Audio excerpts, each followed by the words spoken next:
संविधान क्या है? अरे अरे सबर करो। जय श्री राम। जय श्री राम। जय श्री राम। कैसे कैसे? आज 500 सालों के बाद अपने राम लला अयोध्या पधारे हैं, वो भी संविधान के बल पर। हाँ, कई वर्षों की कानूनी लड़ाई के बाद सबूत सही गवाहों के आधार पर न्याय के मार्ग पर चलकर सभी मर्यादाओं का पालन कर हमें राम मंदिर मिला है। हाँ, यही संविधान की शक्ति है। भारत का संविधान धर्म का पालन कर न्याय प्रदान करता है, किंतु वो भी कानूनी दायरे में रहकर हमने इतना बड़ा भव्य मंदिर हासिल की है। भलाई का है जिसमें विधान, वो है भारत का संविधान। जय श्री राम। राम सिया राम, सिया राम, जय जय राम। राम सिया राम, सिया राम। इतना ही नहीं, अनुच्छेद 370 हटाकर हमें अपना राज्य कश्मीर मिला। कहने को तो अपना था, किंतु अनुच्छेद 370 के कारण हमें वहाँ कोई अधिकार नहीं थे। हाँ, हम अपना तिरंगा वापस से फिरा सकते हैं। इतना ही नहीं, अब एक नया कानूनी तौर पर हम जमीन भी खरीद सकते हैं और व्यापार भी कर सकते हैं।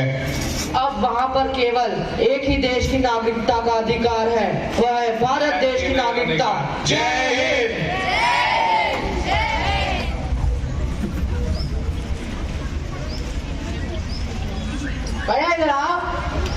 क्या हुआ? चारों तरफ क्यों इतनी गंदगी है? कोई साफ सफाई क्यों नहीं करता? पहले ये बताओ, ये गंदगी किया कौन? मैंने। तो साफ सफाई करने की जिम्मेदारी किसकी? तेरी। मैं क्यों करूँगा? गंदगी तुमने की है तो साफ सफाई भी तुम ही करोगे। मैं नहीं करूँगा। क्यों? क्योंकि सरकार आपको पैसे देती है साफ सफाई करने के लिए। सरकार हमें पैसे देती है साफ सफाई करने के लिए, किंतु ये बात नहीं है कि तुम गंदगी फैलाओगे। हाँ, बिल्कुल सही। सफाई कर्मचारी हमारी मदद के लिए होते हैं। कूड़ा करकट हमें कूड़ेदान में ही फेंकना चाहिए। क्या स्वच्छता के लिए भी हमें कोई कानून चाहिए? यह तो हमारा कर्तव्य है। यदि हम कूड़ा फैलाएंगे ही नहीं तो इसे साफ करने की जरूरत ही नहीं पड़ेगी। मुझे क्षमा कर दो। ये कचरा नहीं फेंकूंगा। स्वच्छता का कर्म अपनाओ, इसे अपना धर्म बनाओ। जय हिंद।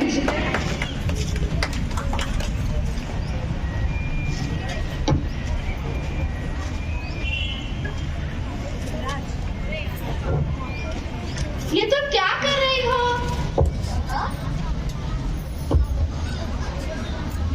अरे बाबा, ये तुम क्या कर रही हो? कल मुझे परीक्षा है, रटने दो। रटने दो?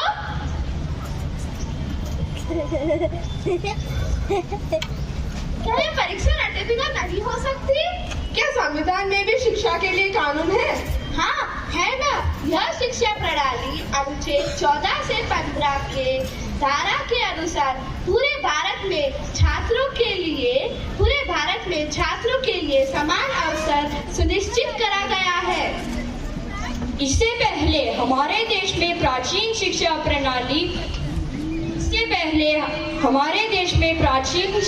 प्रणाली रटन पद्धति थी, किंतु आज छात्रों को उनका परिणाम लिखित परीक्षा व अनुभवी ज्ञान दोनों के आधार पर दिया जा रहा है। शिक्षा क्षेत्र में एक बड़ा कदम उठाया जा रहा है। राष्ट्रीय शिक्षा प्रणाली द्वारा पूरे देश में एक पाठ्यक्रम, एक परीक्षा होगी। इससे क्या फायदा है? एक पाठ्यक्रम हमारी एकता का भी आधार बनेगा। क्या एक ही पाठ्यक्रम से पूरे देश में समस्या उत्पन्न नहीं होगी? बिल्कुल नहीं। जैसे कि मैं तमिलनाडु में पढ़ी हुई हूँ, எனக்கு तमिल तेलुगु, मेरी मातृभाषा तेलुगु है। मुझे तेलुगु भी आती है और शिक्षा प्राप्ति से हिंदी और अंग्रेजी भी बोल सकती हूँ। मेरी मातृभाषा भी तेलुगु है। నాకు తెలుగు కూడా వచ్చు। शिक्षा प्राप्ति से मुझे संस्कृत, अंग्रेजी और हिंदी भी आती है। देखा आप लोगों ने, जितनी ज्यादा भाषाएं उतना ज्यादा ज्ञान। यह अनेक भाषाएं हैं हमारे भारत देश सुंदरता। विद्यार्थी करे अपने सपने साकार, नई शिक्षा नीति का यही आधार। जय हिंद।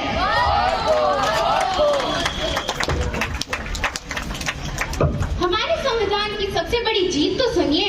क्या क्या?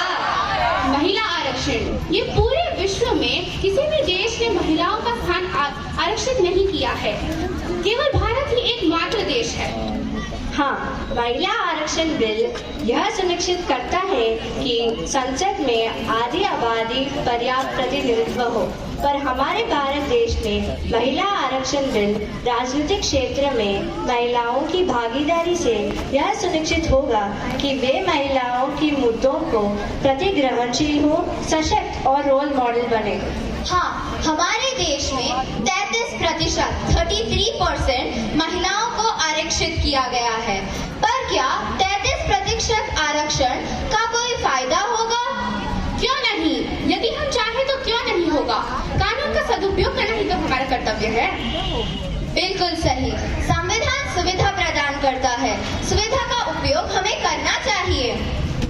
लोकसभा में 22 महिलाओं की प्रतिशत है और संसद 15.2% है और राज्यसभा में 21 महिलाएं, संसद 13% है। हमें इस आंकड़े को बढ़ाना होगा।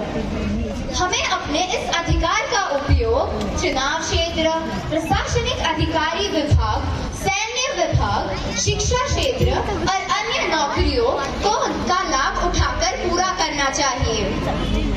ये मत भूलो